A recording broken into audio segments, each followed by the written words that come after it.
Bueno, continuando entonces con esta mesa 5, fundamentalmente de protección de datos personales, aunque no exclusivamente. Hemos tenido la intervención de don Horacio Fernández del Pech, no estrictamente en datos personales, pero bueno, por cierto que muy interesante también.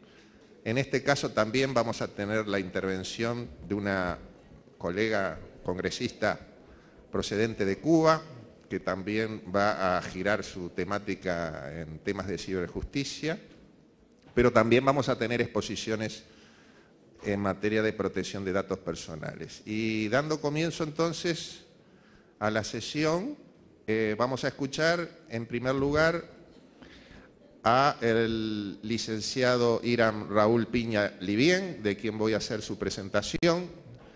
Es de aquí, de México, es nuestro anfitrión. Es licenciado en Derecho por la Universidad Autónoma del Estado de México, la UAM. Realizó estudios de maestría y doctorado en Derecho en la misma institución de educación superior. Es especialista en propiedad intelectual en la Sociedad de la Información por la Facultad de Ciencias Jurídicas y Sociales de la Universidad Castilla-La Mancha, Campus Toledo, España. Y es profesor de tiempo completo definitivo por oposición adscrito a la Facultad de Derecho de la UAM. Actualmente se desempeña como abogado general de la UAM y es presidente de la Asociación Nacional de Abogados de Instituciones Públicas de Educación Superior, ANAIPES AC. Bien, el licenciado Piña Livien nos va a exponer su ponencia sobre la protección jurídica de datos personales en México. Tiene la palabra, tiene 20 minutos para su exposición, al igual que el resto de los ponentes. Muchísimas gracias, don Marcelo, por la gentil presentación. Muy buenas tardes tengan todos ustedes. Sean aquellos compañeros, colegas del extranjero, bienvenidos a nuestro país. Antes de iniciar la ponencia, que muy gentilmente me fue aceptada para presentar en el marco de este Congreso Iberoamericano, quiero en primer término agradecer a la doctora Mirna García Barrera, presidenta del comité organizador, su gentil atención y sobre todo la hospitalidad. Asimismo al doctor Julio Telles Valdés, coordinador ejecutivo de este Congreso, y sobre todo hacer públicamente un reconocimiento a la trayectoria del doctor Telles Valdés, de quien muchos de quienes nos consideramos, al menos a través de los libros, sus alumnos. La temática sobre la cual versa esta ponencia tiene precisamente que ver con el tema de la protección jurídica de los datos personales en México. Ya los compañeros que me antecedieron en el uso de la palabra en la exposición anterior de esta mañana, dieron algunos elementos importantes, trascendentes, en relación a el cuerpo normativo en nuestro país. Dieron cuenta de las reformas constitucionales, dieron cuenta asimismo de las recientes reformas de carácter legal, o en este caso de creación de leyes, como la Ley Federal de Protección de Datos Personales en posesión de particulares, la modificación y ampliación de la denominación del IFAI. Sin embargo, hay algunos elementos que yo quisiera abonar a esta temática. Por principio de cuentas, quisiera comentar con ustedes que entender el tema de la protección de datos personales en México debe de ser visto desde una óptica internacionalista, es decir, desde el punto de vista de las relaciones económicas y políticas de nuestro país en el concierto de las naciones. En este sentido, la génesis del derecho a la protección de los datos personales, como muchos de nosotros lo tenemos perfectamente identificado, es una creación jurisprudencial del Tribunal Constitucional Federal alemán, que a través de la resolución de algunos juicios de amparo estableció o creó más bien el denominado derecho a la autodeterminación informativa. Sin embargo, también habría que establecer que en ese contexto internacionalista, la Proclamación de Teherán de 1968 fue el primer instrumento internacional que estableció la facultad o la preocupación de las naciones con el aspecto tecnológico y científico. De aquí parte que el derecho a la autodeterminación informativa, también conocido como derecho a la protección de los datos personales o libertad informática, es, sin lugar a dudas, el derecho que asiste a toda persona para poder saber qué, quién, cuándo, cómo y por qué se están recuperando datos personales y con qué objeto o fin están siendo utilizados. La protección de datos personales tiene mucho que ver con el tema de la privacidad y de la intimidad, pero también con el de la esfera de lo privado, es decir, la vida privada.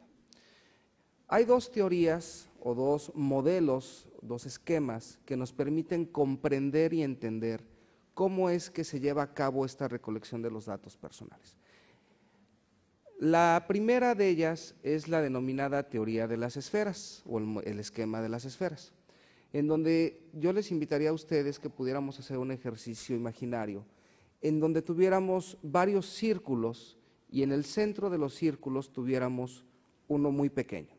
Y a medida que nos vamos alejando de ese núcleo, ¿sí?, vamos teniendo muchas más esferas o círculos. Aquí este modelo nos permite comprender que entre más estamos a lo lejos o en la periferia del núcleo, vamos a estar más alejados de la esfera íntima de una persona. Pero entre más nos acercamos, nosotros vamos a conocer esos aspectos que solamente le van a concernir a él y a unos cuantos.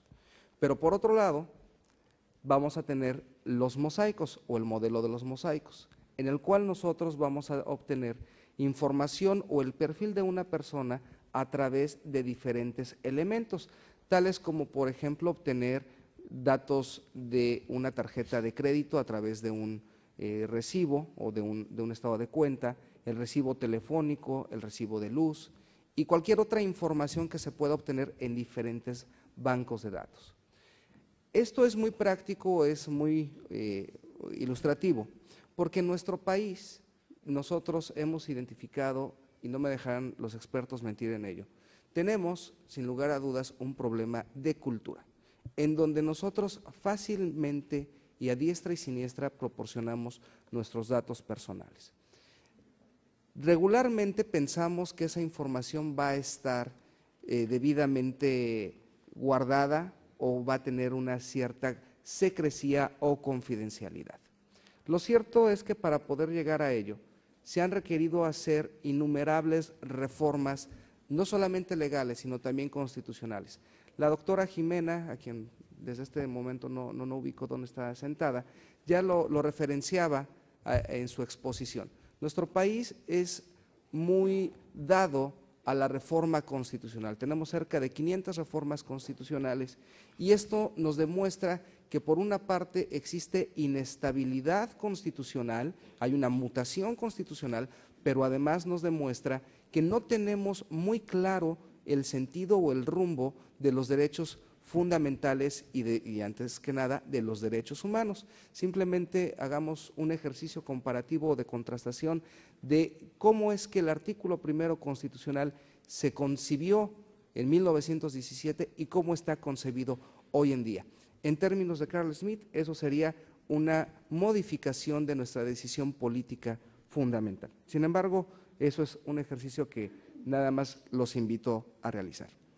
Nos ha dicho a través de su obra el doctor Julio Telles que existen al menos 3 grandes elementos o 3 vías alternativas para poder regular la informática y el poder que tiene. El primero es recurrir a una revisión del aspecto general que guarda la ley, la Constitución y todo el ordenamiento jurídico y ver si alguna de ellas nos permite de una u otra forma adecuar el aspecto informático o el fenómeno informático.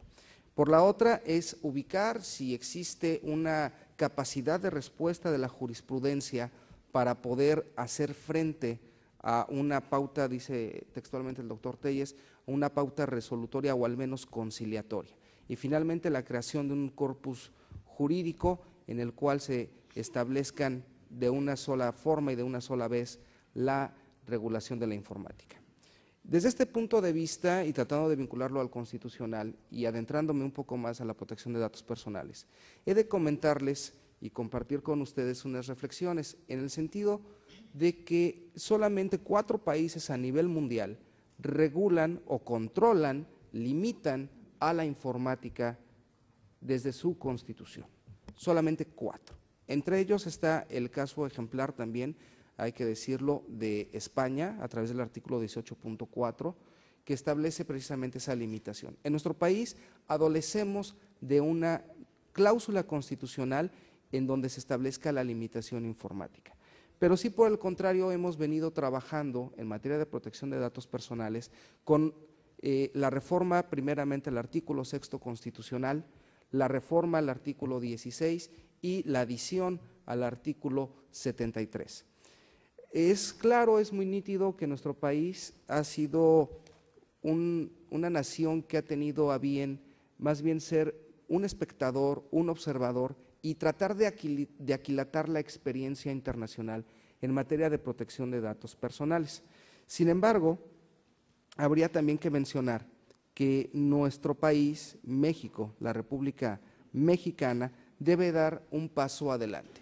¿Por qué un paso adelante? Porque en términos de la legislación europea, en este caso de la Directiva 9646, se establece que debe existir un nivel adecuado de protección de datos personales. Desde mi particular punto de vista, y espero que alguno tenga disenso sobre el particular, no existen las condiciones para que nuestro país pueda obtener ese nivel adecuado. Y no lo considero como una forma fatalista, sino como una forma realista, puesto que, en primer término, si observamos la historia de nuestra Constitución y particularmente del artículo 6º constitucional, la idea de la reforma y sobre todo en materia de acceso a la información fue primeramente una reforma de carácter político. En 1977 se reforma el artículo 6º constitucional y se adiciona 10 palabras. El derecho a la información será garantizado por el Estado. Términos muy vagos, imprecisos, porque nunca se estableció, y a la fecha no se ha establecido, la forma en cómo el Estado garantizará el derecho a la información. No obstante ello, la reforma constitucional de 2007 potencializa ese derecho a la información mediante su acceso. Y aquí habría que hacer mención que nuestro país tiene no solamente un pendiente con la protección de datos personales, sino también un pendiente con la transparencia y la rendición de cuentas, que es un tema que en nuestro contexto se ha ligado fuertemente. Ello en virtud de que también no se ha tenido la diligencia desde un primer momento de establecer un modelo adecuado. ¿Por qué un modelo adecuado en materia de transparencia y acceso a la información? En virtud de que, de acuerdo a la experiencia personal y profesional, existen 2 diferentes esquemas o modelos, uno que es el federal y otro que es el estatal. El estatal, por ejemplo, a los órganos constitucionales autónomos, sean derivados de la Constitución Federal o de la Constitución estatal, les da un tratamiento idéntico a como si fueran órganos o, en este caso, poderes constituidos. Y a nivel federal, por ejemplo, observemos la Universidad Nacional, tiene un tratamiento distinto en el nivel federal. ¿Qué quiero decir con esto? Que el esquema de la protección de datos personales en la práctica está teniendo ciertas problemáticas, como lo podemos evidenciar y se ha venido documentando ya desde hace muchos años, como es el caso del robo y la venta del padrón electoral de nuestro país a diversas empresas, lo cual sin lugar a dudas pues representa una alarma importante. Para casi concluir mi intervención, he de comentar a ustedes que existe también un modelo que nos permite ubicar a México sobre la protección de datos personales. Ese modelo nos da las características de una constitución de acuerdo al tipo de instituciones que contiene. Y en materia de protección de datos personales, antes del año 2007, nuestra constitución puede catalogarse como una constitución de carácter decimonónico, porque únicamente lo que preveía era el derecho a la privacidad y la intimidad. Por ahí en algún momento se estableció la inviolabilidad de las comunicaciones y que éstas podrían ser en algún momento dado escuchadas mediante una orden de un juez de distrito. Sin embargo, a partir de la reforma del 2007, nuestro país ya entra en un contexto de ser una constitución paradigmática. ¿Por qué paradigmática? Porque en ese momento se acrecenta o más bien se hace mucho más nítido el producto político del año 2000 que sufrimos y que vivimos los mexicanos. Es decir, una constitución paradigmática surge ya sea con motivo de una ruptura político-institucional o bien a través de un Estado constitucional y democráticamente consolidado. Ejemplo de ello, vuelvo a reiterar, es el caso de países como España, en donde se ha llegado a tener precisamente, se dieron tiros de precisión sobre aspectos relevantes de la sociedad tecnológicamente desarrollada. En este sentido, yo para concluir, habría con ustedes la reflexión final de que sobre todas las cosas nos hace falta mucha cultura de la protección de datos personales. El IFAI tiene ante sí, cierto, no comparto desde un punto de vista muy personal el que el IFAI sea la misma instancia encargada de la transparencia y la rendición de cuentas y por otro lado tenga también la protección de datos personales de los particulares o en posesión de particulares. Ya bastante tiene con esos dos otros temas y la protección de datos personales en posesión de los entes públicos. Pero si nosotros no vamos generando una conciencia, una cultura que nos permita, por lo menos en nuestro círculo cercano, que no solamente es la familia, sino también el espacio académico con nuestros alumnos, nuestros colegas, si no vamos generando esa cultura, difícilmente se podrá avanzar en el tema de los datos personales. Por la atención de todos ustedes, muchas gracias y me reitero a sus órdenes.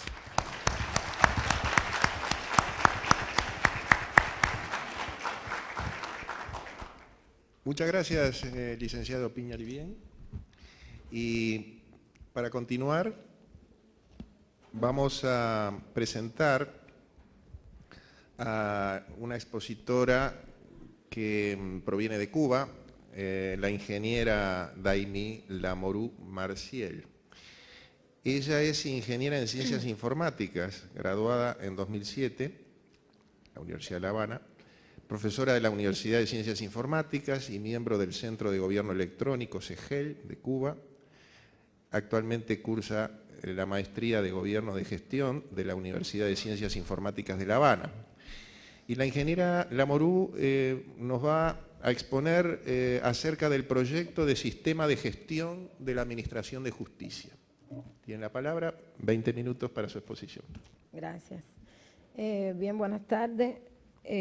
Ante todo agradecer al miembro organizador a los miembros del comité organizador de la FIADI y especialmente a la profesora Yanira Amorós.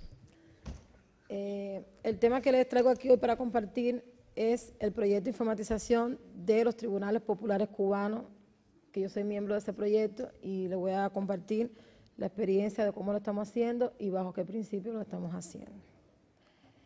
Entonces, ante todo, decirles que el proyecto de informatización de los tribunales cubanos surge como un acuerdo de colaboración entre la Universidad de las Ciencias Informáticas y el Tribunal Supremo Popular de la República de Cuba para dar cumplimiento a uno de los objetivos estratégicos del Tribunal Supremo en el año 2009, que era continuar desarrollando la infraestructura tecnológica de los tribunales para mejorar precisamente la justicia con cara al ciudadano y teniendo en cuenta la nueva tecnología de la informática y las comunicaciones. Ahora, ¿qué sucede? Que esta incorporación de la nueva tecnología o seguir desarrollando la infraestructura tecnológica en los tribunales ya deja de ser el hecho de incorporar computadoras al tribunal, sino dar otra mirada, y esta mirada es precisamente la incorporación de sistemas que permitan un tratamiento automático de la información judicial. Y es entonces nuestro quehacer en esta colaboración. Entonces, un poco para los que no conocen, aquí les presento la estructura del sistema de tribunales populares de Cuba. El sistema de tribunales está constituido por 3 instancias: una instancia municipal, una instancia provincial y el Supremo. La instancia municipal cuenta con 169 tribunales municipales que responden a los 169 municipios que tiene Cuba.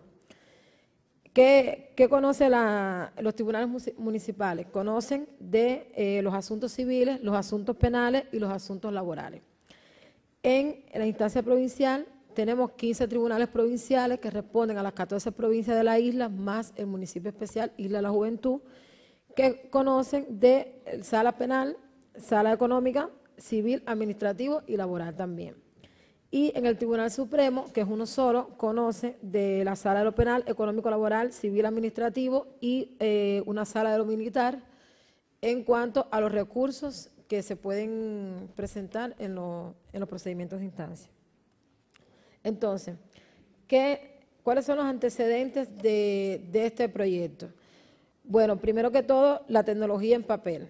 Y como ya han dicho anteriormente los otros compañeros, cuesta mucho desprenderse del papel, porque precisamente la ley está escrita sobre la pensada, se escribió, como en casi todos los países en su momento, sobre la tecnología del papel. La información es redundante y se registra en varios libros. Los asientos de los libros, cuando hacemos una comparación de los libros, la información prácticamente se repite en casi todos los libros. A eso sumándole que no siempre todos los libros están disponibles al mismo tiempo, lo que demora más cuando las personas van a los tribunales a esperar que un libro esté disponible para ver algún dato, y etcétera. Prolongado tiempo de tramitación de los expedientes. El 60% del tiempo hábil de los procesos se utiliza en las notificaciones. Evidentemente, los procedimientos se demoran mucho en terminarse o en tramitarse por el gran volumen que ocupan en ellos las notificaciones a las partes. Deterioro en el tiempo de los expedientes y de los libros, evidentemente, a medida que pasa el tiempo, como lo tenemos guardado físicamente en un archivo, se van deteriorando, la letra se vuelve ilegible, cuando queremos buscar una copia no la encontramos, tenemos que pasarnos 2 y 3 días buscando, hay humedad en el local, por fumigación, se deterioran, en fin. Dificultad en la búsqueda, bueno, como les decía, de los expedientes. Los abogados y las partes se trasladan al tribunal para notificarse las resoluciones al juez. No sé cómo ocurrirá en los países de ustedes, pero en el de nosotros, por ejemplo, los procedimientos que son en instancia provincial, que la ley establece claramente de qué conoce ese tribunal, tienes que ir, digamos, de Holguín a La Habana a notificarte en el plazo concedido por los términos, y todo el mundo sabe lo que eso acarrea, esfuerzo, costo, tienes que dejar el trabajo para estar pendiente a eso. Entonces, es otro de los antecedentes.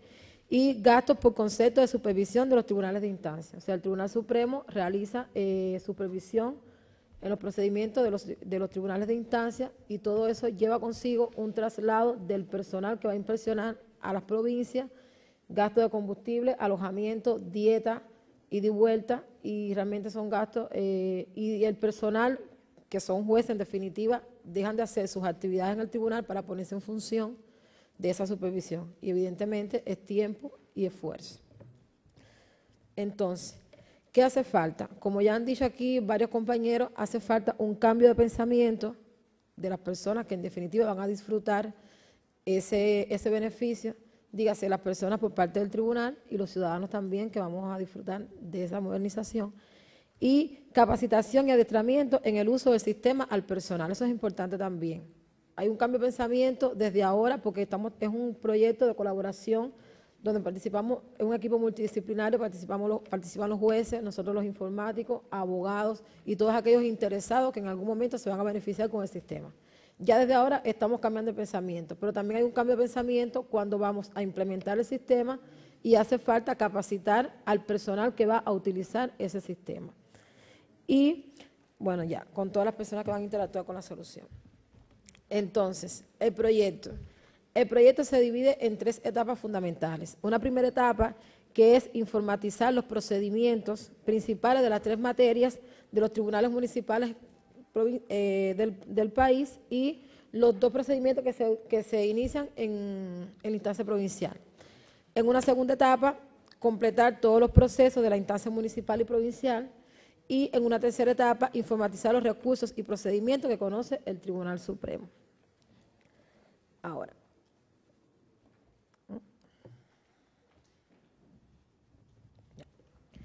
¿qué nosotros pensamos hacer? ¿O cuál es la idea? Nosotros pensamos hacer un sistema de gestión que ayude a la función jurisdiccional, a la toma de decisiones del tribunal en cualquiera de sus instancias. Fíjense que no hablo del Tribunal Supremo, no es un proyecto aislado.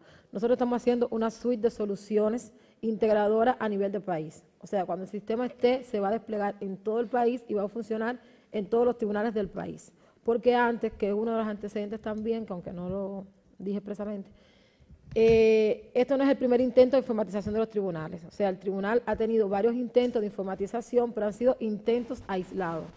El Tribunal de Cienfuegos una vez intentó informatizar, el Tribunal de Santi Espíritu una vez intentó informatizar, tal vez una sala específica o un procedimiento específico o una parte de lo que sería la tramitación, apoyado con soluciones de Office, alguna base de datos en Access. No, nosotros esta vez vamos a hacer un sistema integral. Es una solución, es una suite, una solución de soluciones, es lo que vamos a hacer.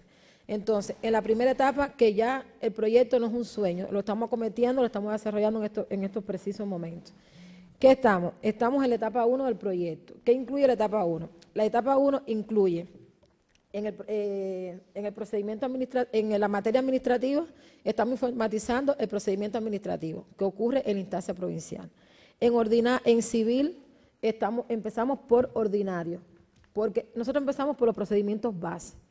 Para cuando vayamos a hacer las etapas posteriores, ya tenemos gran parte del camino recorrido. Esto fue un análisis que mayormente participaron los jueces, donde definieron qué procedimientos eran prioritarios, cuáles eran bases y cuáles nos servían para tener camino recorrido para etapas posteriores. En económico estamos, o mercantil, como lo conocen en algunos países, estamos desarrollando diligencias previas al proceso ejecutivo que ocurre allá. En laboral, disciplina laboral, que ocurre en la instancia municipal, y en penal, el ordinario en la instancia municipal.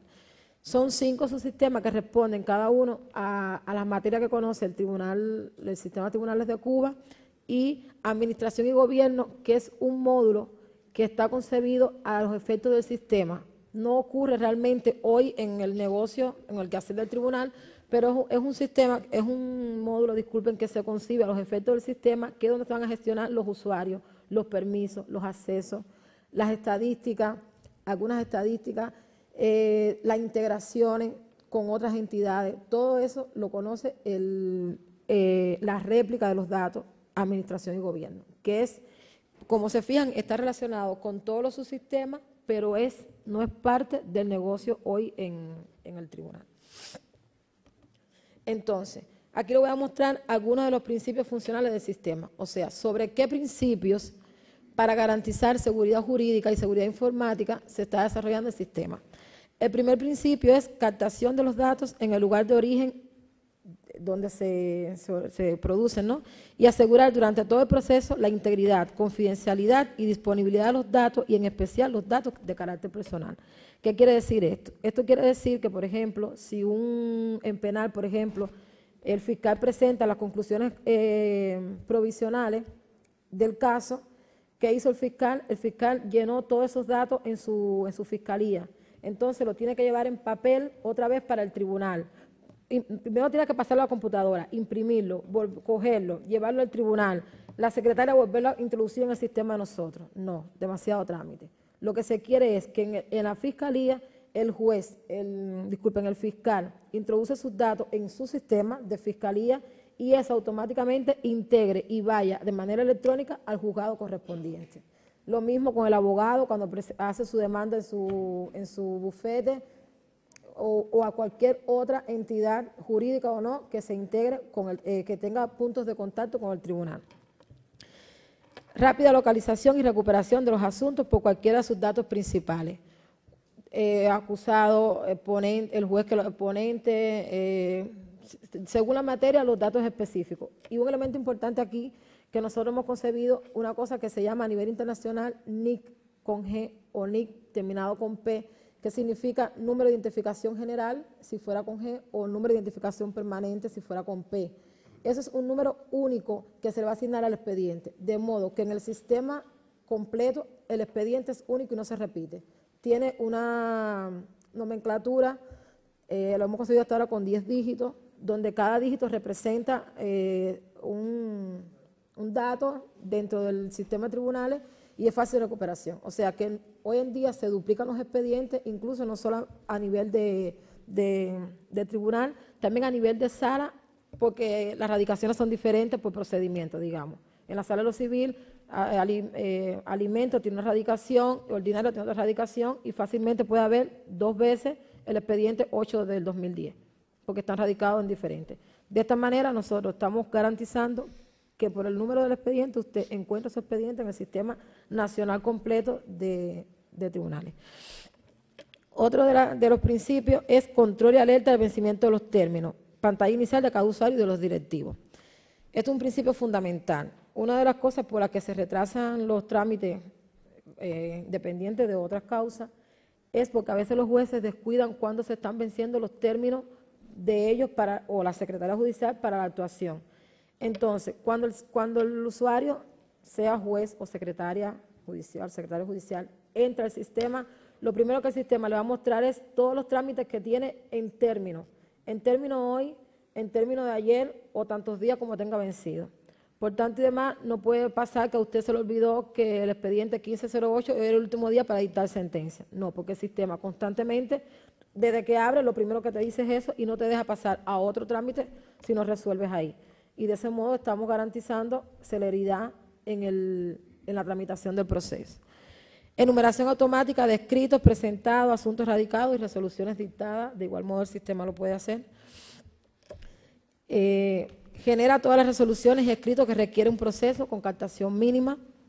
Notificación digital a las partes por correo electrónico, por portal web, por móvil, que ya es una fase posterior, pero bueno, lo estamos pensando también. A lo mejor no por móvil, no sobre el concepto de notificación propiamente como establece la ley, pero por lo menos por un concepto de aviso de notificación, aunque te enteres del contenido accediendo por otros medios, pero por lo menos tienes el aviso de que hay una resolución. Alto nivel de validación de los datos, flexibilidad, posibilidad de edición, impresión y corrección ortográfica de los documentos. Es otra de los retos que tenemos en el sistema, que el sistema te permita corregir la ortografía del documento. Para que las resoluciones evidentemente no salgan con falta de ortografía, a cualquiera se le va una tilde, pero el sistema a la medida de lo posible ayude bastante en eso. Control de consecutividad del proceso, importante. Nunca vas a poder, archivar el expediente si no está admitido. El sistema se va a encargar constantemente de llevar la consecutividad del proceso. Y todo eso fue gracias a un trabajo de refinamiento que tuvimos que hacer. En una ocasión alguien explicó aquí que era difícil cuando explicar cómo funcionan los tribunales o cómo funciona la actividad jurisdiccional, porque están acostumbrados propiamente a hacerlo todos los días. Pero cuando ya tienes que explicárselo a otra persona que no tiene esa formación, tienes que diagramar, volver a revisar, hacer a lo que nosotros llamamos una reingeniería de procesos, ver que hay cosas que lo estás haciendo en este tribunal así, aquel lo hace allá, la ley dice otra cosa. Y entonces todo eso fue un trabajo colaborativo que tuvimos que hacer para poder cumplir con este principio de respetar los actos procesales. Generación de los informes estadísticos en sujeción a periodos fijos, eso es una posibilidad grandísima que brinda el sistema, incluso utilizando herramientas de gráfica que te permiten mostrar gráficamente el comportamiento de determinado indicador, digamos, cuántas mujeres sancionadas hay en Ciudad Habana en este minuto por delito de asesinato, digamos, no sé. Y el sistema te lo muestra, te muestra con gráfica, con determinadas cosas. O sea, no solamente el informe en forma de Excel o en forma de texto, sino gráficamente, que por supuesto ayuda a la toma de decisión. El sistema no te toma una decisión, pero te está brindando una información que evidentemente usted puede después procesar o analizar. Archivo electrónico de expediente. Gestión híbrida de documentos. ¿Qué quiere decir esto? En un primer momento o al principio de la explotación del sistema en los tribunales van a coexistir, por supuesto, las dos formas, la vía tradicional y la vía electrónica. Pero poco a poco vamos a ir emigrando hacia la vía electrónica. Ingeniera, le quedan 5 minutos. Sí, estoy terminando. Firma digital. Prevé estadísticas complementarias para el control y dirección de la actividad judicial y criminológica, posibilita la supervisión en línea, siempre con los accesos permitidos. O sea, ya aquí evitaríamos que yo soy el juez de La Habana y tengo que supervisar Guantánamo, ir hasta Guantánamo. Ya en línea, con los permisos pertinentes, puedo supervisar los expedientes. Alta seguridad, impidiendo la modificación de documentos definitivos y archivados, que la ley así claramente lo establece, y seguimiento detrás de los usuarios. En cualquier momento se va a saber qué usuario hizo qué cosa, sobre qué expediente, a qué hora, desde qué IP y tanto información como querramos que nos brinde las trazas.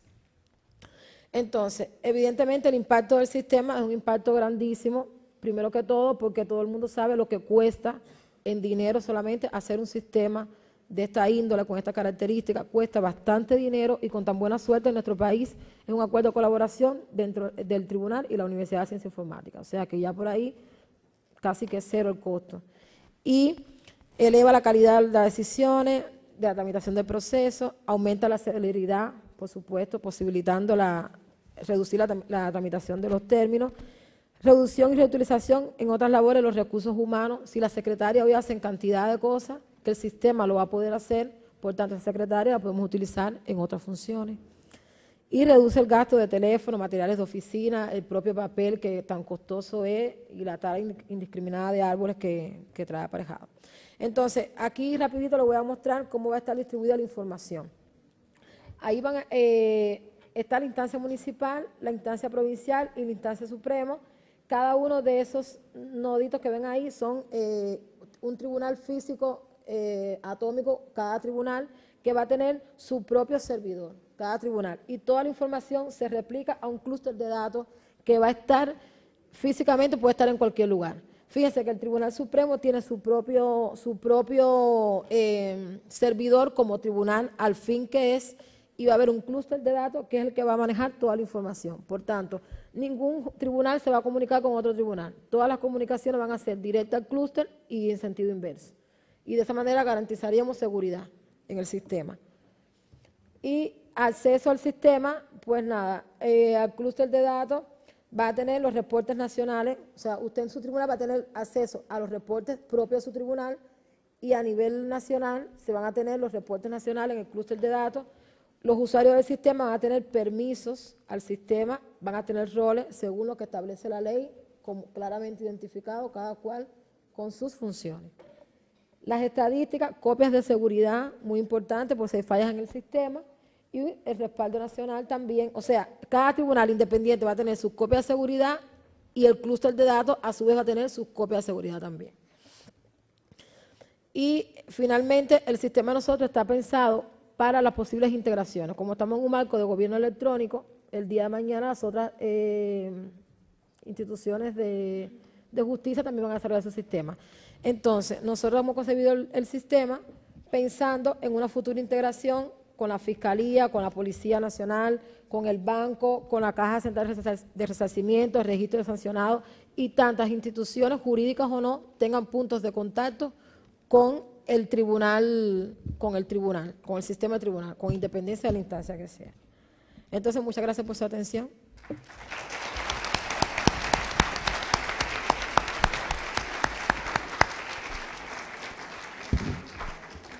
Muchas gracias, ingeniera Lamorí, también Amurú, discúlpeme, bueno, por también manejar los tiempos adecuadamente. Y bueno, vamos a dar intervención entonces a nuestro próximo ponente, Renato Gijena Leiva, procedente de Chile.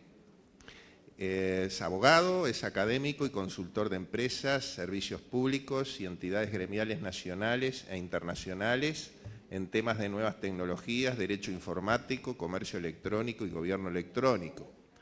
Actualmente se desempeña como consultor de empresas y entidades gremiales en materia de Derecho Informático y Comercio Electrónico y como asesor part-time de la Subdirección de Informática del Servicio de Impuestos Internos de Chile. Y nos va a exponer acerca de la actualidad de la protección de datos personales en América Latina, el caso de Chile. Tiene la palabra. Gracias, Marcelo. Hola, muy buenas tardes. Recién bajándome del avión, literalmente, pero encantado de estar con ustedes y agradezco la invitación del maestro Julio Telles para poder conversar sobre uno de los temas quizás más antiguos, más relevantes y más importantes del mundo del derecho informático. Yo sigo creyendo que la protección de datos personales es un tema clave y esencial para el desarrollo de la sociedad de la información. Ya estamos en el siglo XXI y lo que está pasando legislativamente así lo demuestra. Hay una primera diapositiva.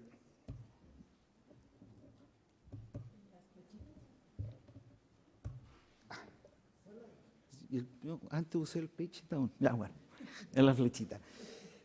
Están pasando cosas y han pasado cosas importantes. Argentina, quizás la mejor ley de protección de datos personales que existen en Latinoamérica, del año 2000, ya está reconocida, aceptada, homologada por la Unión Europea como una normativa válida. Uruguay tiene ley desde el año 2008 y ya empezó el proceso de acreditación y de homologación ante la Unión Europea. México, después de mucho empujar, de mucho insistir, ya tiene ley de protección de datos personales. Podemos discrepar de su contenido, pero en 20 minutos no es el momento. Colombia está a punto de presentar ya al horno, entrar un nuevo proyecto de ley de protección de datos personales tremendamente completo además. Y Chile, ¿se escucha bien? ¿Sí? ¿Me escuchan bien? No hay problema. Y Chile, mi país tiene el defecto de que nos creemos a veces gurú de exportación de procesos modernizadores y esas cosas. Chile tiene una ley desde el año 1999 que cuando se promulgó se dijo que se fundaba en la ley francesa del año 78 y en la ley española del año 92. Pues bien, yo les voy a demostrar y les voy a comentar que eso es absolutamente falso. Chile tiene ahora la oportunidad, en base a ciertos principios que son los que quiero compartirles, de modernizar y actualizar su legislación y ponerla al nivel de lo que debe ser una verdadera ley de protección de datos. Son pocos minutos, en el fondo es una invitación a que después se den el trabajo de leer la ponencia escrita. La estructura, veamos el bosque antes que los árboles, ¿qué es lo que les quiero compartir? Primero, un supuesto esencial y básico en materia de protección de datos personales, entender que estamos protegiendo la intimidad, es decir, asociar este tema en Chile con el artículo 19, número 4 de la Constitución. En segundo lugar, quiero formularle algunos objetivos esenciales de una política pública en materia de protección de datos.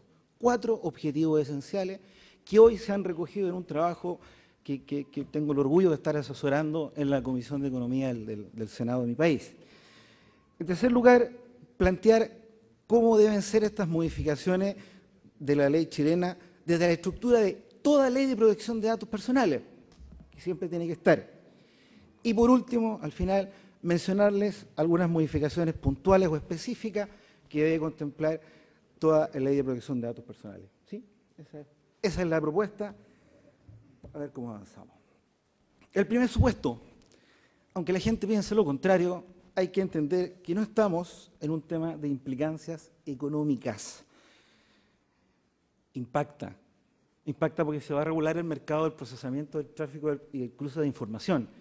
Impacta porque se va a regular el mercado de las bases de datos. Pero si no se tiene presente que lo que está en juego es una garantía fundamental, la privacidad o intimidad de las personas, tanto en cuanto a datos personales procesados computacionalmente, de repente el norte del legislador se pierde, que creo que fue lo que pasó en mi país el año 99 con la ley 19.628. Hay un boletín ya presentado el año pasado por el gobierno anterior al de ahora, un boletín 6120. Si ustedes entran a senado.cl van a encontrar con ese número todo el debate y el alcance del proyecto y los contenidos en detalle. Pues bien, y Chile presentó este boletín porque se dijo que íbamos a cumplir con los estándares de la OECD en materia de protección de datos personales. Chile, al final fue aceptado a ingresar a ese grupo económico de países, pero tuvo que elevar su estándar regulatorio en materia de protección de datos. Y Chile no estaba a la altura. En definitiva, lo que presentó es una nueva ley de protección de datos que cambia radicalmente los contenidos de la que teníamos vigente. Pero insisto, no es solo un problema económico. está en juego proteger la privacidad o la intimidad de las personas, tanto en cuanto datos personales procesados computacionalmente. Yo me recuerdo del año 90 en Argentina, cuando tuve la oportunidad de conocer a don Carlos del Piazo, no sé si está por acá, otro gran maestro, qué lástima, otro gran maestro, y don Carlos me hablaba de las consideraciones metajurídicas al momento de legislarse en el mundo de la tecnología y del derecho informático.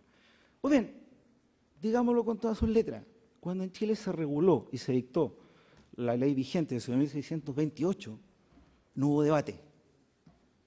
Esa ley se dictó a instancias de las indicaciones y el trabajo de la Asociación de Marketing Directo, de la Cámara Nacional de Comercio, de la Cámara de Comercio de Santiago, que administra el tema de los datos de insolvencia patrimonial, etc.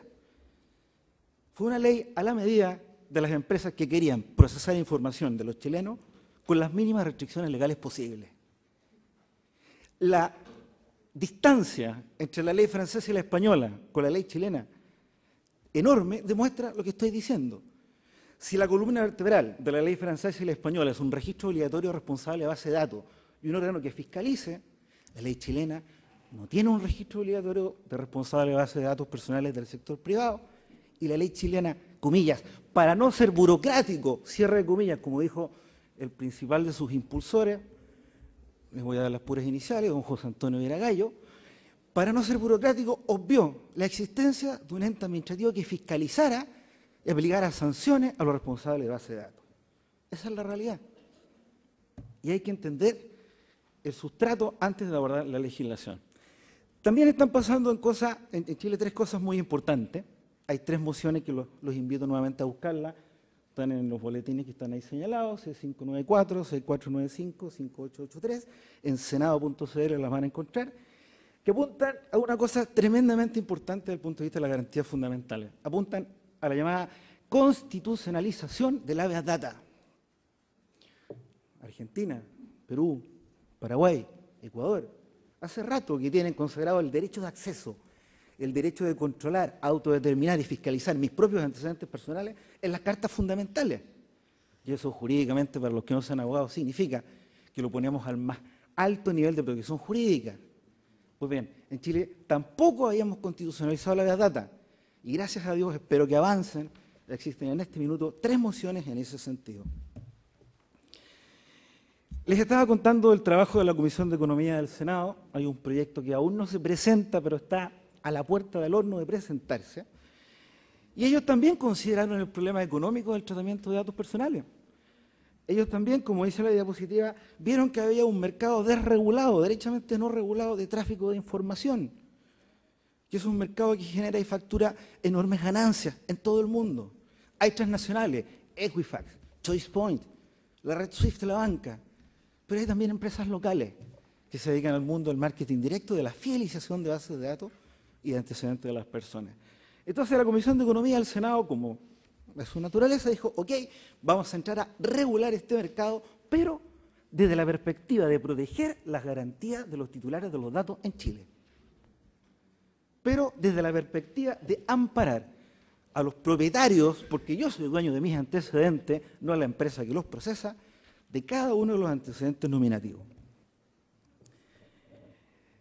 ¿Cuáles debieran ser? Y esto no es que yo esté inventando la rueda, esto está en Tratado de Filósofo del Derecho de la época de Antonio Enrique Pérez Luño, antes Vittorio Frosini, pero nace además de revisar y hacer un estudio comparado de las leyes en materia de protección de datos personales. ¿Cuáles debieran ser estos objetivos esenciales de la política? Primero, fiscalizar, plantearse, entender que estoy desde la perspectiva del titular de los datos personales que quiere saber qué antecedentes se procesan sobre él y que quiere controlar y autodeterminar. No me puedo plantear, como lo hace actualmente el artículo 1 de la ley chilena, de la perspectiva del responsable de base de datos y decir, se puede procesar datos personales siempre que se haga de acuerdo a la ley. Lo que había que hacer, y lo que está propuesto el año pasado y se recoge en el proyecto del Senado, el año pasado en la Cámara de Diputados, este año en un proyecto que va a entrar en el Senado, es una cosa que casi de perogrullo y recién se está agregando y debiera estar en toda ley de protección de datos personales. Dice, toda persona tiene derecho a controlar la información que le concierne, de modo de obtener un adecuado resguardo de sus derechos fundamentales, sin que ello obstaculice necesariamente el libre flujo de los datos personales.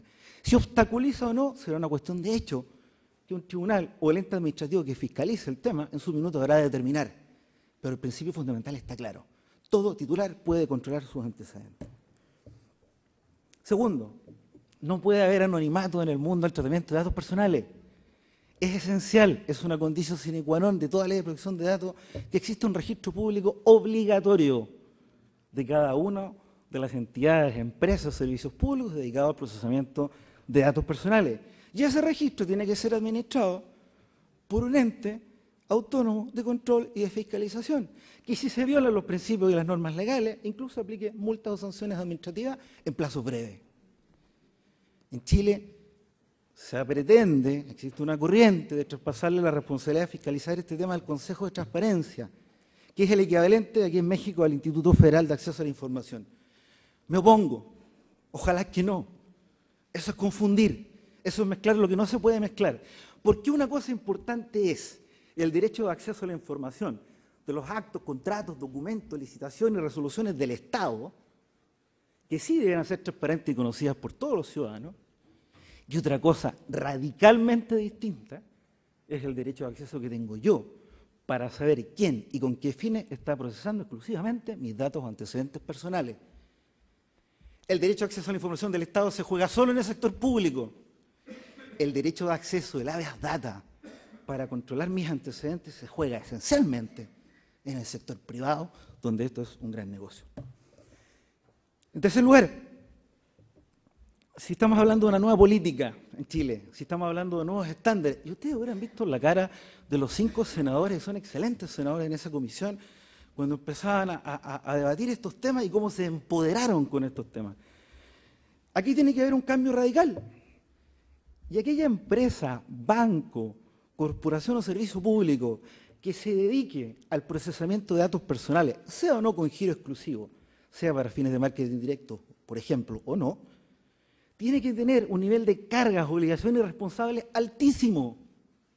Y, por ejemplo, poder informar al menos una vez al año al titular cuyos antecedentes tiene procesado, qué datos tiene, con qué fines, y si los está entregando o no, y pedir autorización eventualmente para un tratamiento que implique cruzarlos. ¿Por qué Chile no tiene estas obligaciones? 2 puntos comillas. Están las actas del debate de la ley 28, para no encarecer los costos del negocio, cierre comillas. Eso no es legislar en materia de protección de datos personales. Hay que asumir y aplicar y establecer fuertes cargas, obligaciones y responsabilidades para quienes se dediquen a este negocio. Por último, no quiero que quede la percepción, es poco el tiempo, uno tiene que tratar de ser vehemente, de que hay una suerte de psicopatía en el matemos al negocio del tratamiento de datos personales o del tráfico de información. No, es un negocio que ya está, es un negocio que ya está empoderado, es una necesidad incluso para la sociedad de la información. Si hablamos de los datos de insolvencia patrimonial, por cierto que tienen que publicarse, la cosa será durante qué lapso de tiempo y bajo qué condiciones.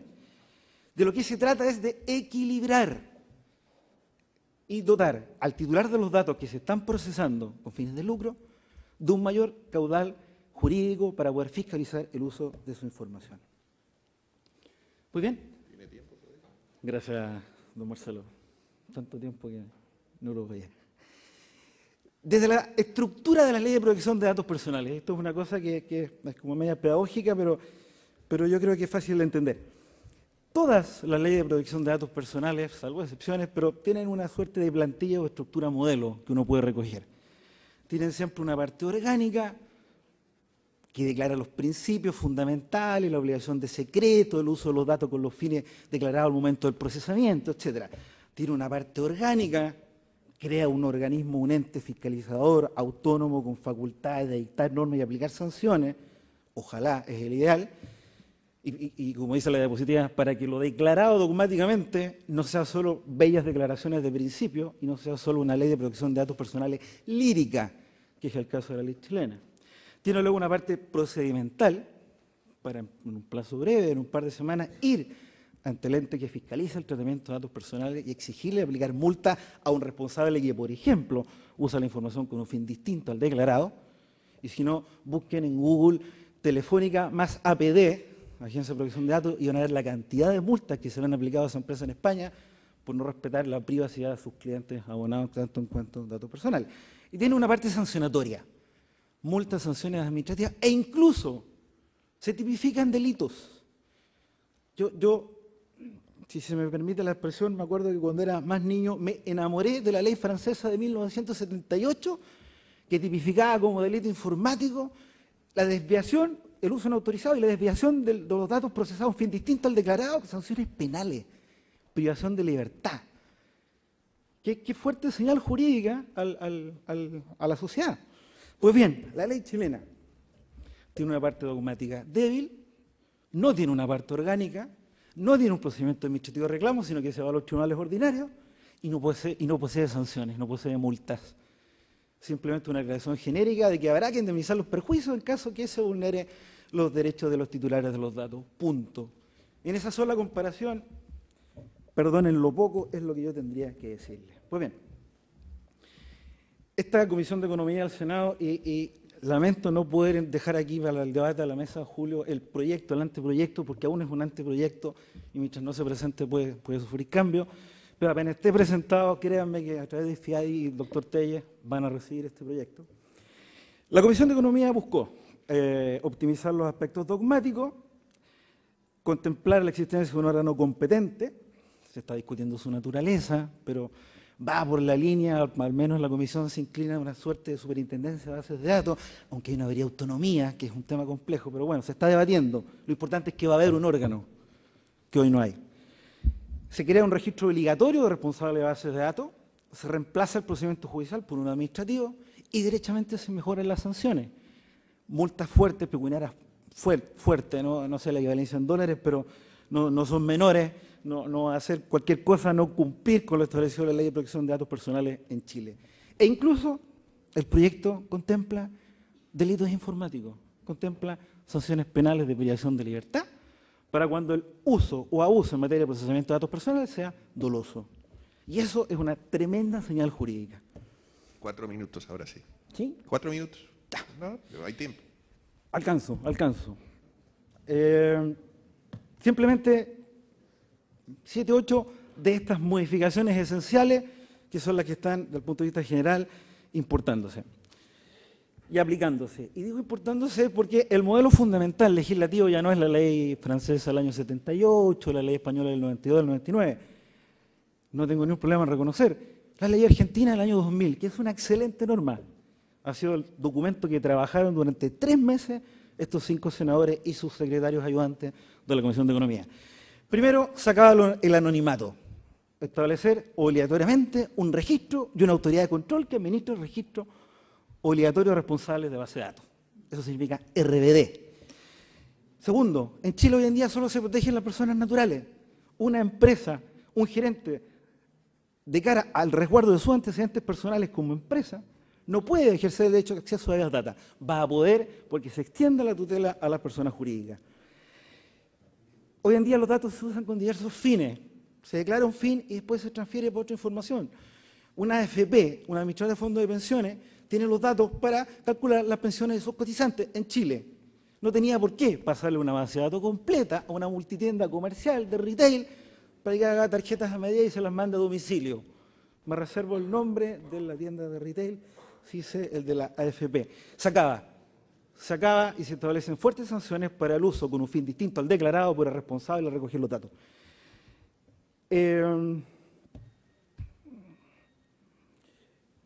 Hay un concepto fundamental de la ley chilena de protección de datos.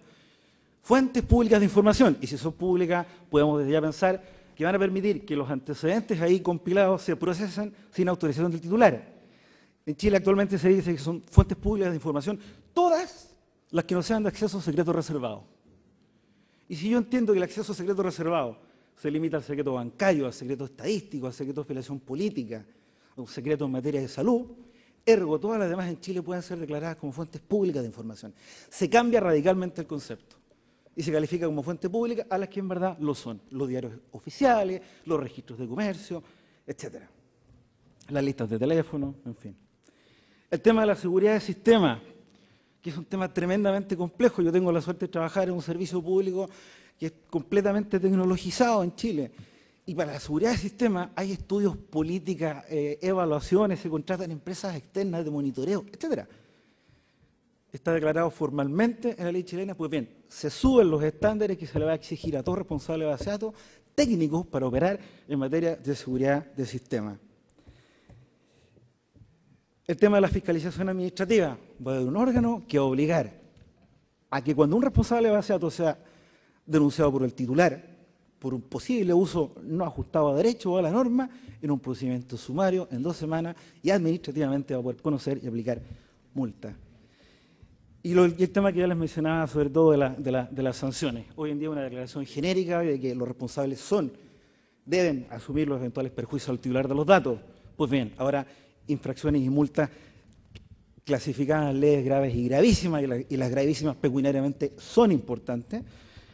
E incluso, se discutió el tema, pero los senadores de la Comisión de Economía estaban aprobando la idea, estaríamos tipificando delitos informáticos para cuando en Chile se abusara y no se procesara ajustado a derecho los datos personales o nominativos de los chilenos. Aquí hay un concepto fundamental que se explicita en la nueva ley.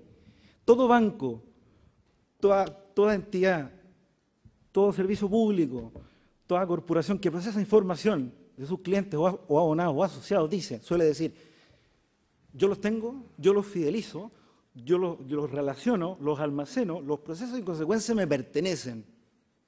En materia de datos personales ese concepto es gravísimamente errado. Porque que una empresa o un banco, un servicio público, procesa información de sus clientes, afiliados o abonados, lo transforma en mero tenedor de los antecedentes nominativos de sus clientes, afiliados o abonados.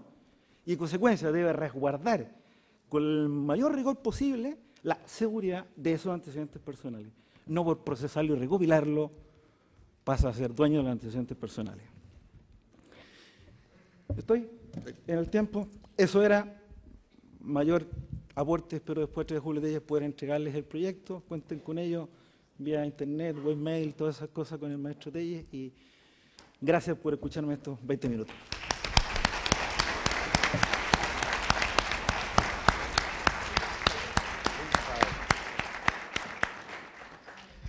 Bueno, muy bien. Vamos a dar entrada entonces a la última intervención de este panel. Es muy grato para mí presentar a nuestras máximas autoridades que van a tener a su cargo esta presentación. Entonces, bueno, Mirna Elia García Barrera, de México, es doctora en Derecho por la Universidad Autónoma de Nuevo León, es investigadora del Sistema Nacional de Investigadores, presidenta del comité organizador del 14º Congreso Iberoamericano de Derecho e Informática, y está nombrada recientemente directora general del Instituto de la Judicatura, del Consejo de la Judicatura del Poder Judicial del Estado de Nuevo León. Gracias.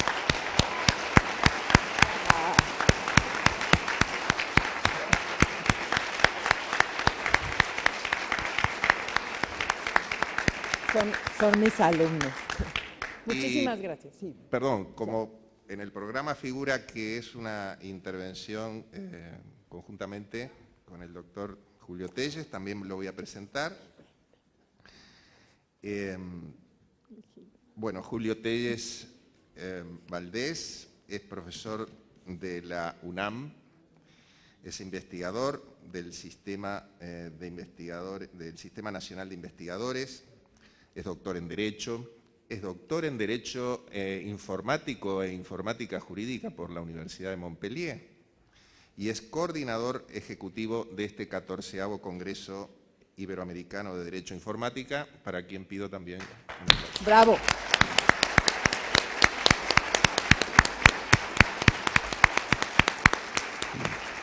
Bueno, y ellos organizarán su tiempo, ambos van a exponer sobre la nueva ley de protección de datos personales en México, pros y contras.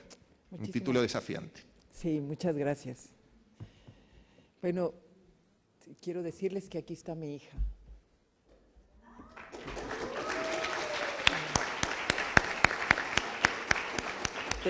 Tenía que empezar por lo más importante y de veras, muchas gracias, hija, no sabía que ibas a venir.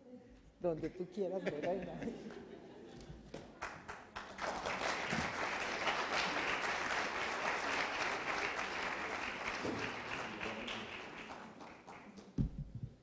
Y bueno, casi siempre decimos gracias a los que nos invitaron, ¿verdad? Cuando nos paramos aquí enfrente. Sí. Y yo tengo que decir que gracias al doctor Julio. Y un aplauso para el doctor Julio Telles.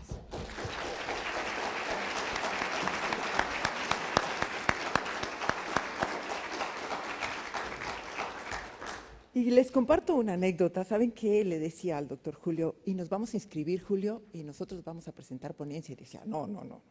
Y luego él me decía, y decíamos, no, no, no, no, no. Y no, no, no, no, no, no, no. Pero nos ganó. Y dijimos, sí, al final, porque lo que más compartimos, tanto él como yo, y disfrutamos, yo estaba sentada ahí, lo cual le agradezco mucho que me haya permitido, y veía la cara y los ojos de cada uno de ustedes y decía, ahí es donde me gusta estar. ¿Sí? Hicimos esto con mucho cariño. Y cada vez que escuchaba una idea de los ponentes de esta mesa y veía que ustedes reaccionaban de una u otra manera, decía, wow, te veía a ti y a ti. No quiero decir nombres porque luego me van a faltar nombres. Pero los veía a ustedes y decía, ya con eso vale la pena, porque están anotando estas ideas. De verdad, muchísimas gracias. Y me tocó la mejor parte, fíjense. Y dije, pues a lo mejor puedo decir, lo único bueno es que ya tenemos ley, ¿verdad? Y hasta ahí me puedo quedar. Ya han dicho muchas cosas, Jimena lo dijo, Irán lo dijo, y los demás que a veces desafortunadamente no hemos tenido ni el doctor Julio ni yo la oportunidad de escucharlos totalmente. Pudiéramos decir esa gran noticia, y ese es el gran pro de la nueva ley que ya lo tenemos. Va a tener la chamba de decir todo lo que está en contra.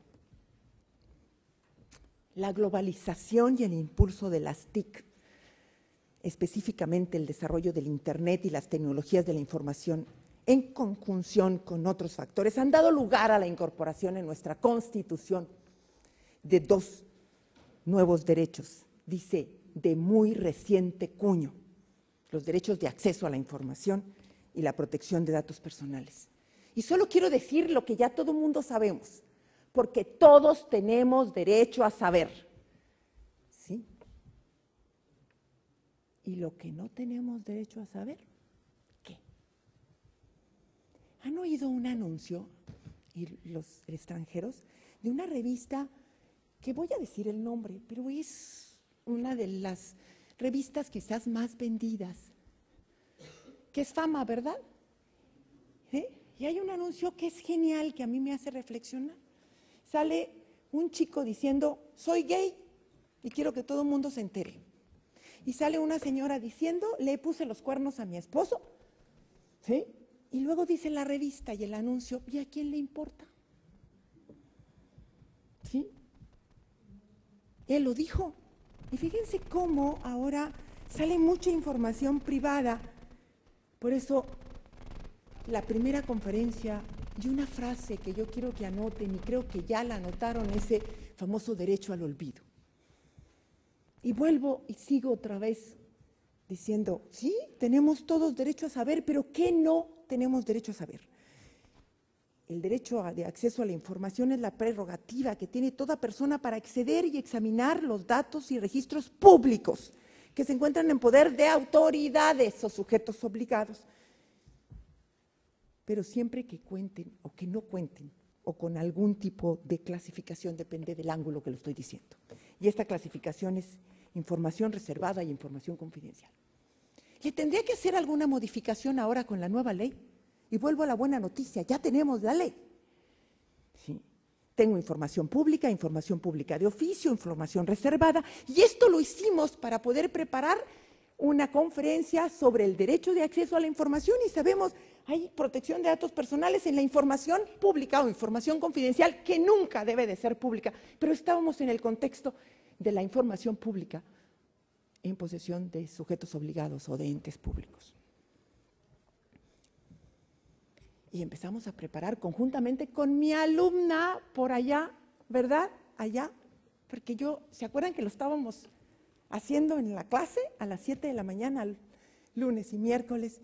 Y dijimos, miren, le tendríamos que agregar información pública de oficio, la versión pública para poder testar la información confidencial, y le tengo que agregar por ahí una información reservada, información confidencial no pública, reserva o secreto fiscal, que por cierto hay una discusión muy interesante.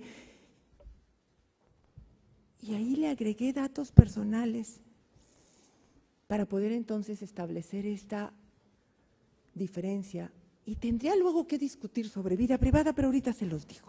Derechos de autor, patente, secreto fiduciario, secreto bancario. Y lo público lo tendría que cumplir, porque además nuestra Constitución habla, ya lo dijeron, no me voy a detener, y además quiero cumplir con los 10 minutos, porque tengo hambre igual que ustedes. ¿Verdad que sí? Sí. Y si toda información en posesión de cualquier autoridad es pública, y además por aquí la ley me obliga al principio de máxima publicidad, vuelvo a decir, el encuentro de dos derechos fundamentales de nuevo cuño, que todavía tenemos que decir dónde queda uno y dónde queda el otro. ¿Y qué les parece si le lanzo una buena hipótesis sobre por qué? Mi reina, gracias, pero ya se va mi hija. ¿Por qué? Dice, la información a que se refiere a la vida privada y la protección de datos, y dice, y los datos personales será protegida en los términos de esta ley y las excepciones que fije la ley. Y esto era con respecto a transparencia. No digo más.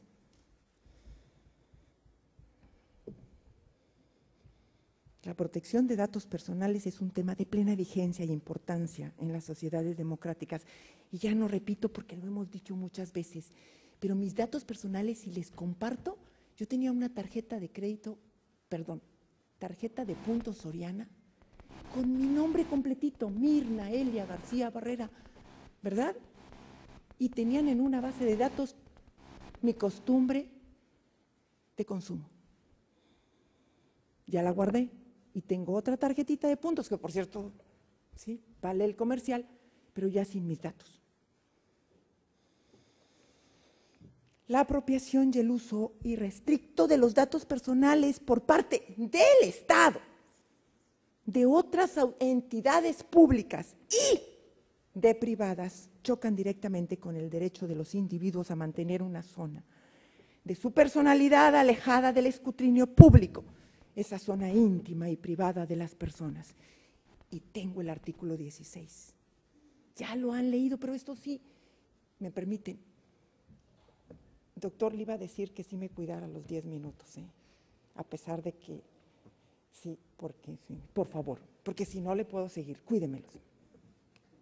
Toda persona tiene derecho a la protección de sus datos personales, así como el derecho de acceder a los mismos, y en su caso obtener su rectificación, cancelación y manifestar su oposición en los términos que fijen las leyes. Y ya lo dijo la doctora, la ley puede establecer supuestos de excepción.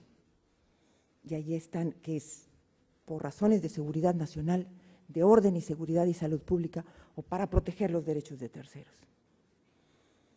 Ya vimos, ya vieron esto. Y miren lo que decía el licenciado Irán, primero intimidad y luego privacidad, ¿verdad que sí? Y luego protección de datos. ¿Qué es datos personales? La información numérica, alfabética, gráfica, fotográfica, acústica o de cualquier otro tipo concerniente a una persona física identificada, identificable, relativa al origen étnico y racial y las características físicas, morales, dice, o particular, el número de teléfono particular. Pero, por ejemplo, el número de teléfono, si soy funcionario público, cuando yo he sido funcionario público está el número de teléfono y necesitan mi consentimiento cuando hemos sido funcionarios para la fotografía. Doctor. Cumplo su orden, 2 minutos. 2 minutos. ¿Sí? Nosotros aquí todos le manifestamos nuestra voluntad para que estuvieran las fotografías, de verdad, y estábamos muy contentos. Arco. Órgano garante. Yo no estoy de acuerdo, pero estoy muy contenta y digo, es el PRO que sea de perdido tengamos uno. Pero fíjense si yo me confundo y mis alumnos también se confunden. Fíjense que todos los órganos garantes en México, estos y esos. ¿Sí? De las entidades. Los principios se han dicho: consentimiento, información previa, licitud, calidad de la información, confidencialidad, seguridad, finalidad, proporcionalidad y responsabilidad. Es el eje fundamental a partir del cual se ha constituido este derecho de protección, ¿sí? Donde decimos sí, y la ley nueva dice cuando no se requiere el consentimiento para el tratamiento de los datos. Información previa, calidad, licitud,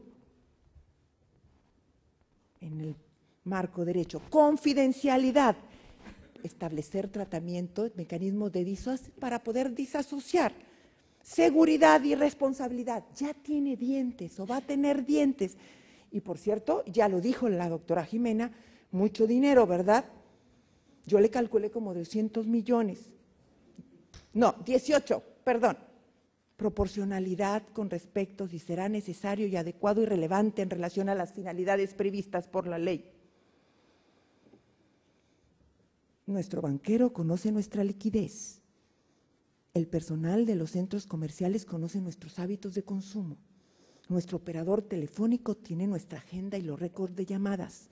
Nuestra universidad o centros de estudio tienen nuestros datos académicos. Nuestro estado, municipios y la federación conocen nuestros datos de identificación, crediticios y otros. Hay niveles en nuestra legislación y es lo bueno de nuestra legislación. Tenemos una garantía individual, no solo un simple derecho. Hay procedimiento ya del IFAI de la protección de datos personales en posesión de sujetos obligados o autoridades. Ya la propia ley, la propia Ley Federal de Transparencia y Acceso a la Información Pública Gubernamental lo trataba en México, con el Arco. Y el 23 de abril del 2010, y lo dijimos en Costa Rica, al fin se aprobó la ley, pero se publicó el 5 de julio. Literalmente, nuestra vida navega por todas partes. Muchísimas gracias.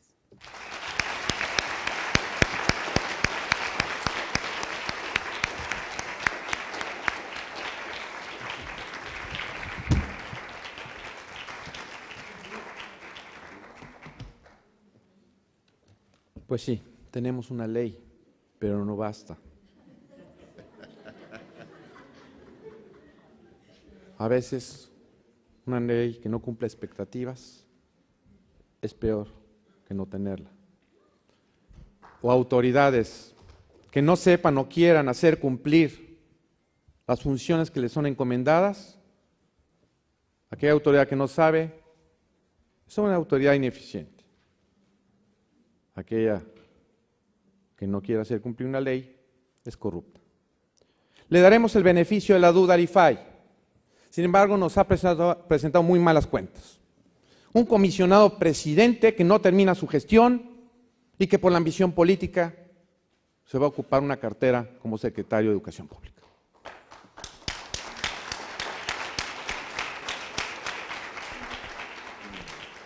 Una ley federal de protección de datos en posesión de los particulares, vaya nombrecito,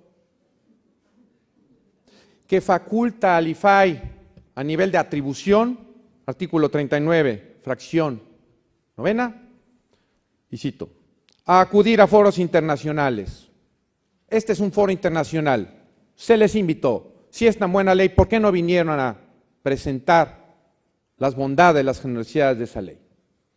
Es una atribución. ¿Por qué no la quisieron ejercer aquí? ¿Por qué si lo hacen en otros lugares?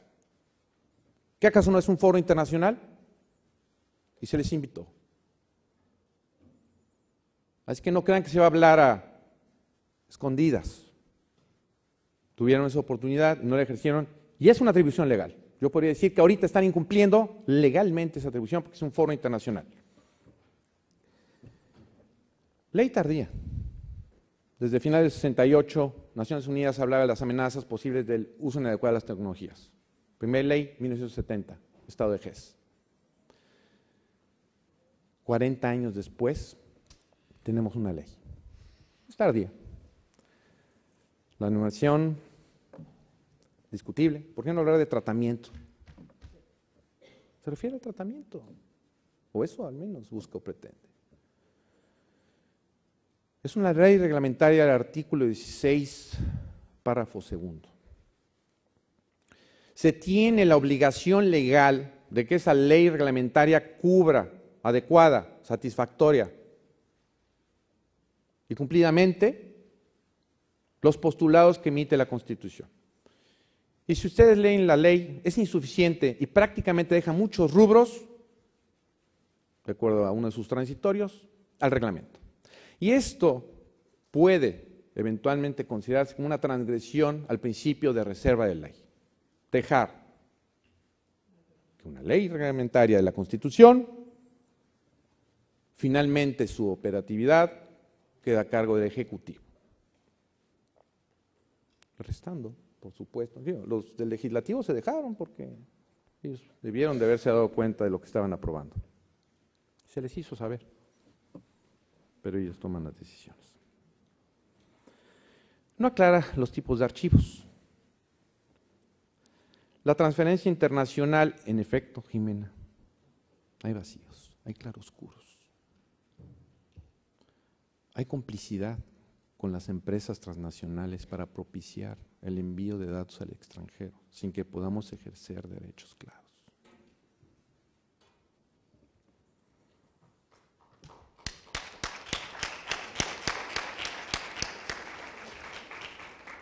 Multas hasta de $3 millones. Creo que ningún país, maestro Nelson Remolina, en su estudio ha encontrado que tengan multas hasta de $3 millones. Excesivo. ¿Qué se busca? Allegarse de recursos, de fondos para ir a esos foros internacionales porque los de México parece que no les satisfacen.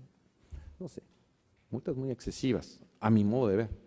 Está bien que sean ejemplares, pero lo ejemplar es que ni sea tan baja ni sea tan alta. Tienen también una obligación de dar a conocer esta ley, y créanme que desde el 5 de julio que se publicó ha sido mínima. ¿Quién de ustedes, mexicano, se ha enterado de que siquiera ya tenemos ley, como lo dijo? Bien. A lo mejor hoy se vienen a enterar. Los extranjeros no tienen ninguna obligación, ¿no? Se enteran, pues mucho gusto, que les vaya bien. Las resoluciones que emita el IFAI serán eventualmente impugnables en el Tribunal Federal de Justicia Fiscal y Administrativa. ¿Qué cuidado eso? Jurisdiccional, pero depende del Ejecutivo Federal, no depende del Poder Judicial. Entonces podría haber riesgo. Y por cierto, ahorita las relaciones con el tribunal, entre el IFAI y el tribunal, son terribles, entonces habrá que ver si esas resoluciones impugnadas no se las van a revertir. Legalmente se habla de atribución de la Secretaría de Economía. No me queda claro el por qué o para qué la Secretaría de Economía tiene que ver en esta ley. Y hay que esperar 18 meses. Porque si creen, eso es importante, mira, ya tenemos ley, pero hay que esperar 18 meses para que pueda entrar propiamente en funciones. Hay que esperar otro añito más. Se están dando tiempo. ¿Sí? Ellos siempre se preciaron de decir que están preparados, pero parece que no estaban preparados porque están pidiendo año y medio. Y se los concedieron. Y otra cosa que les dijo Jimena, muy amablemente, como es siempre la doctora Jiménez.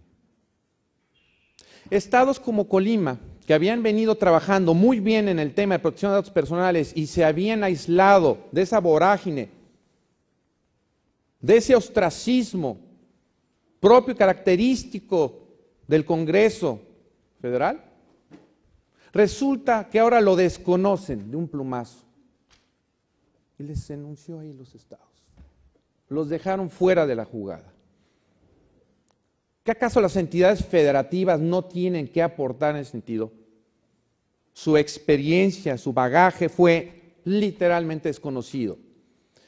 ¿Y tendrá el IFAI la capacidad suficiente para poder estar en esas entidades federativas y hacer cumplir con cabalidad esta ley, habiendo hecho lo que a mí me parece un atropello? Lo digo de esa manera. Creo que hay muchas fallas, muchos errores, pero no hay que ser tan negativo. Hay que esperar que esta ley funcione y que podamos protegernos frente a eventuales amenazas de las que continuamente estamos expuestos. Sin embargo, si no hay una protección de los archivos públicos, pues estamos incompletos. Bueno, esto me la manda Renato Gijena, ¿verdad? Y bueno, pues sí. Pues lo de Choice Point, bueno, yo lo di a conocer aquí en México, Renato. ¿Sí? Choice Point, una empresa norteamericana que se llegó de una gran cantidad de datos, no solo de México, también de Colombia, de otras partes. No sé qué habrá sucedido en otros países, pero aquí ¿saben qué pasó? Nada. No se fincó responsabilidad alguna en aquellos que habían suministrado datos e información, y yo incluso sugerí, nuestra Constitución habla de traición a la patria, que se les acusara de traición a la patria porque estaban posibilitando el que este tipo de información estratégico confidencial fluyera al extranjero abierta y libremente. En fin, podría yo seguir hablando al respecto. Yo le dije a Mirna, y sí es cierto, Mirna tenía muchas ganas y que bueno, la ven, lo goza, y sí es cierto, lo goza, ella quiere estar. Gracias. Lo goza, pero el Congreso tiene que continuar y yo personalmente les agradezco el favor de su atención y simplemente decirles que si hubiera estado en otro país no hubiera hablado lo que acabo de decir. Lo hago porque estoy en mi país. Así es que quede claro, yo tengo confianza que esto funcione, lo digo en los términos más objetivos y sin ningún propósito de desdén, y ojalá y funcione porque yo quiero mucho a mi país, así como ustedes también quieren los suyos. Gracias.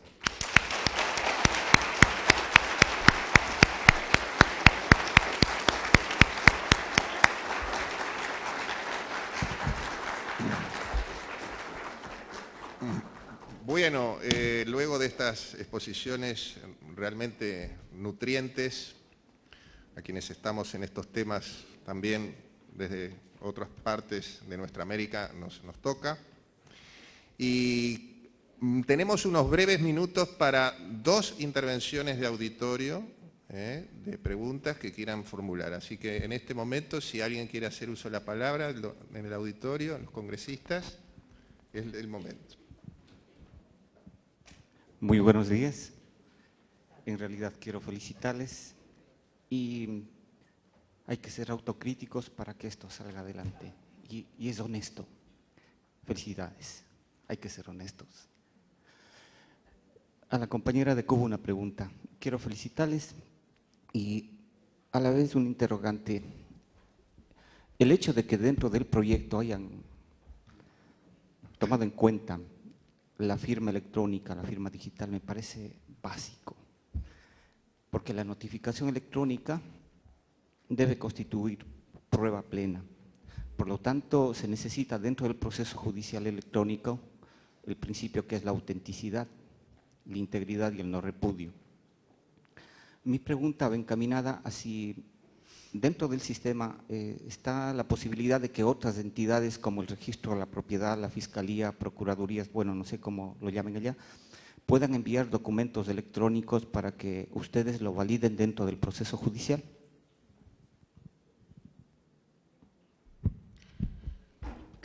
Sí, mira, los sistemas, a ver, el sistema de nosotros, que es el sistema de tribunales, que fue que yo puse aquí, está concebido para que en un futuro se integre con otros sistemas. Y fíjese que uno de los, el primer principio que tiene el sistema es captación de datos en el lugar de origen. Por tanto y demás, esos datos que se van a captar en el lugar de origen, sea en la fiscalía, donde sea, vienen, van a viajar de manera electrónica al tribunal. Evidentemente nosotros, los informáticos en este caso, tenemos que buscar la solución tecnológica que garantice esa autenticidad y esa integridad de los datos que vienen y van, tanto que vienen como que van. Y desde el punto de vista tecnológico hay muchas formas de darle solución a ese problema. De hecho, nosotros no somos los primeros que vamos a incursionar en el tema de la firma digital. Hay ya otros países que tienen soluciones, a lo mejor no para el sector jurídico, pero igual tienen soluciones para el sector bancario, para el sector comercial, para cualquier sector. Pero lo que sí nosotros vamos a tener en cuenta es, en definitiva, eso de autenticidad e integridad son 5 de las características de la firma digital.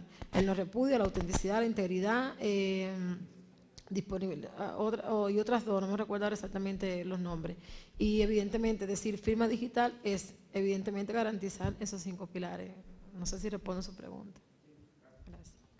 Bien, bien. Tenemos una pregunta más para el auditorio, lamentablemente no Sí, nos queda más tiempo. sí. Profesor Noé Riande. Sí, es para ti, Marcelo. En tu calidad de titular de la Agencia de Protección de Datos Uruguaya, ¿cómo se está aplicando allá las sanciones y si está previsto que las cantidades con las cuales se sancionan a quienes infringen la ley se pueden utilizar para resarcir los daños a los particulares que son afectados por estas violaciones a la ley? Gracias. Bueno, violando una regla, no sé si de oro, pero por lo menos una regla de que el moderador no asume respuestas o, en fin, interrogantes de los congresistas, pero por el afecto y por el reconocimiento también a la calidad del profesor Noé Riande, voy a decir algunas palabras. Como ya se ha dicho, nuestra ley es una ley reciente, no obstante lo cual ya estamos en procesos, debo decir que paulatinos. Nuestro órgano de Contralor no se ha lanzado en forma abrupta, digamos, a la sanción, sino que ha hecho mucha labor preventiva. Si ustedes escucharon la intervención de mi colega, la doctora María José Rodríguez, habrán visto que ha habido planes de capacitación, se ha salido al medio, se ha hecho mucha educación. No obstante lo cual, obviamente, sabemos que hay sectores álgidos en el tratamiento de datos y si no entran en razones, porque también se han ejercido sanciones no necesariamente al comienzo económicas, sino que hay toda una graduación. Las sanciones comienzan por un apercibimiento, por una intimación, en fin, a modificar una actitud contraria a la ley. Bueno, en ese caso sí comienzan ya la instancia de sanciones económicas. Es muy temprano aún, hay algunas que están en curso, desde luego que también hay posibilidades de recurso, por lo tanto no están firmes, pero sí, las sanciones se están aplicando, incluso a nivel económico, luego de esa graduación previa. Y la respuesta al cuanto a que esos ingresos, digamos, provenientes de sanciones sirvan para un resarcimiento, no, la respuesta es negativa. Son áreas totalmente diferentes, digamos, todo lo que entra por sanción económica en el Estado, eso va a rentas generales, eso no tiene un destino, digamos, resarcitorio de daños y perjuicios. Si es esa, digamos, la inquietud. Es lo que puedo... Sí, muchas gracias. Sí, la profesora Mirna Barrera nos va a dar algunos avisos de la continuidad del Congreso. Vamos en la página número 5, son 10, ¿sí? ya lo observaron, vamos en la 5. Dejamos esta sede. Ahora todo el Congreso es en la Facultad de Derecho y Criminología de la Universidad Autónoma de Nuevo León. Ya dejamos, ya. Nos vamos ahorita en la tarde, a partir de las 4 de la tarde. Tenemos 2 auditorios, 2 mesas. Continuamos hoy, ahorita, a las 4 de la tarde.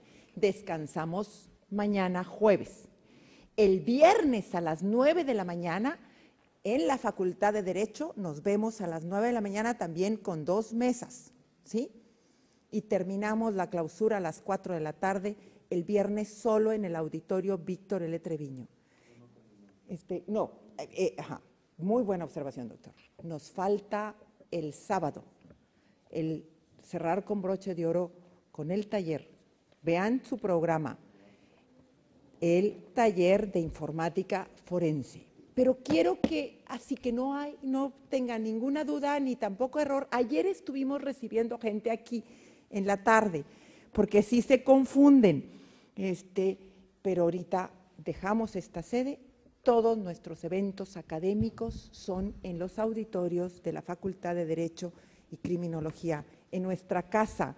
No quisimos, de verdad, y eso lo logramos por petición del doctor José Luis Prado Mayar, que fuera aquí y allá, ¿sí? Entonces, ahora sí voy a tomar mi lugar. ¿Alguna duda? No, gracias.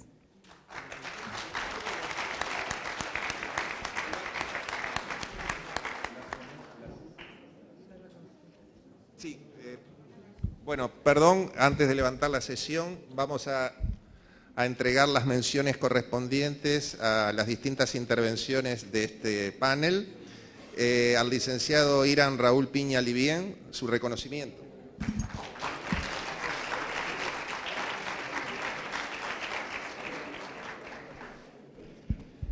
A la ingeniera Daimi Lamorú Marcel, su reconocimiento.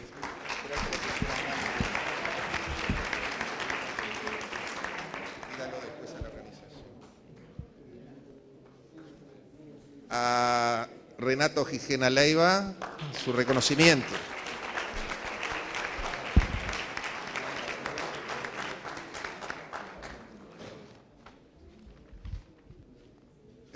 Bien, a Mirna García Barrera.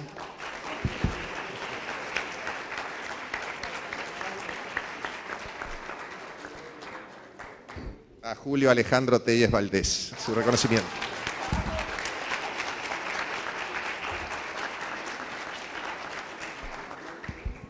Bueno, damos por finalizada esta sesión. Muchas gracias a todos.